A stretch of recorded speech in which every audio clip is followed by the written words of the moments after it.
The Strategic Defense Initiative. The Star Wars program routinely falsified research data, according to military sources at the time. Quote, "We would lose hundreds of millions of dollars in Congress if we did not perform our tests successfully. We put a beacon with a certain frequency on the target vehicle. On the interceptor we had a receiver. The hit looked beautiful, so Congress did not ask questions." The very idea of Star Wars, an umbrella that would shield America from Soviet nuclear warheads, was itself a massive deception. No knowledgeable scientist thought for a minute such a shield was feasible, yet the Pentagon proceeded with this fraud and faked other tests in 1990 and 1991 after the Soviet threat had disappeared. Edward Teller was charged with falsifying test data on Super Excalibur, a nuclear-powered X-ray laser built by Lawrence Livermore Laboratory. The project was canceled in 1992. All the talk about death rays and charged particle beams was little more than an elaborate smokescreen designed to hide the fact that the U.S. was developing a directed energy weapon that uses a high-power microwave pulse. Livermore Labs has been a central participant in SDI since 1982, when Edward Teller, the lab's founder, suggested SDI to Reagan. The father of the H-bomb received 40,000 shares of a laser research company that later defrauded its investors. Dr. Teller tried to sell Alaska on Project Plowshare, the use of 6 thermonuclear weapons to excavate a harbor at Cape Thompson, Alaska. In 1987, Teller returned to Alaska to propose the installation of a laser-like weapon system on the north slope of Alaska.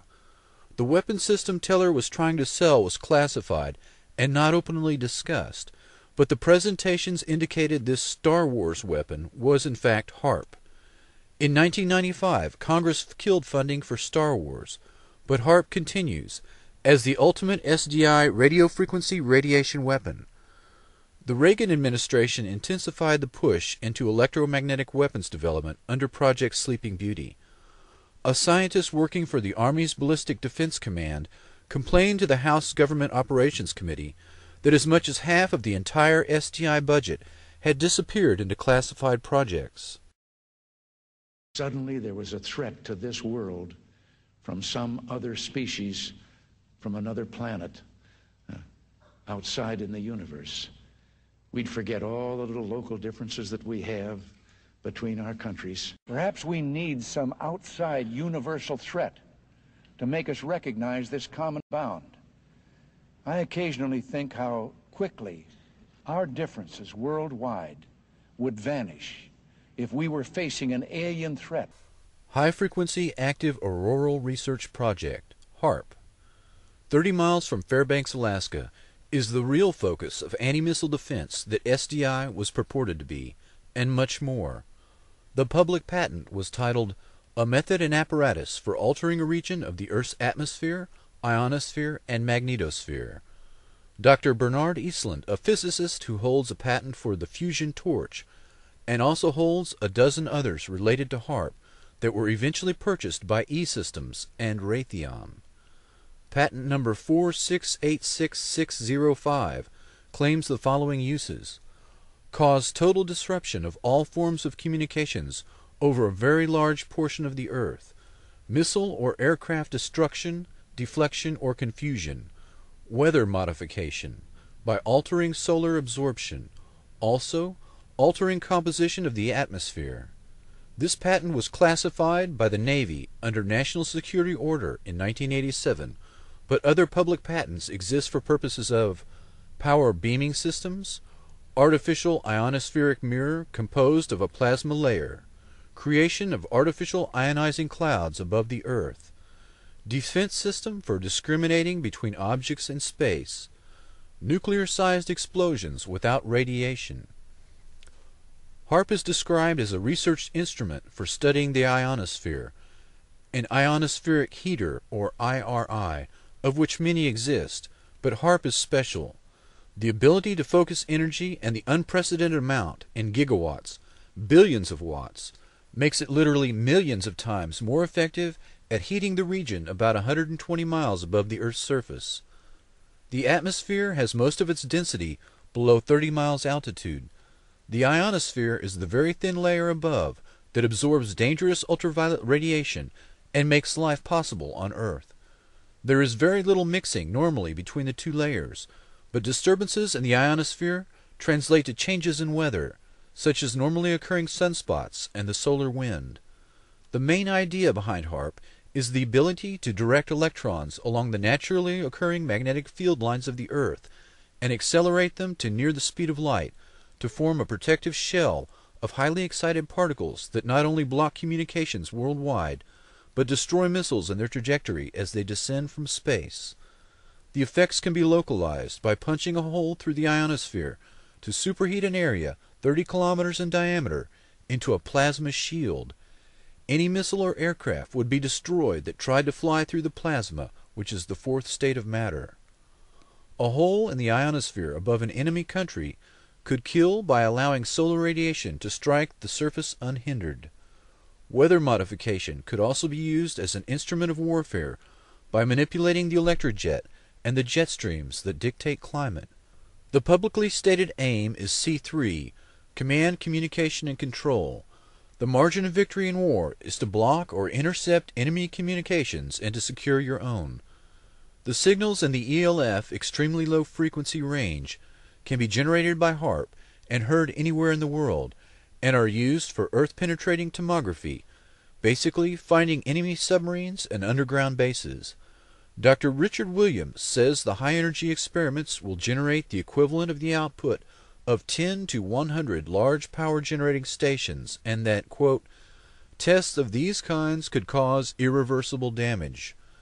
According to Dr. Elizabeth Rauscher, quote, the ionosphere is prone to catalytic reactions, so if a small part is changed, a major change in the ionosphere can happen. HAARP documents admit that 1,000-fold greater amounts of energy can be released in the ionosphere than injected. Stanford University experiments beaming radio waves into the magnetosphere detected the signals halfway around the world.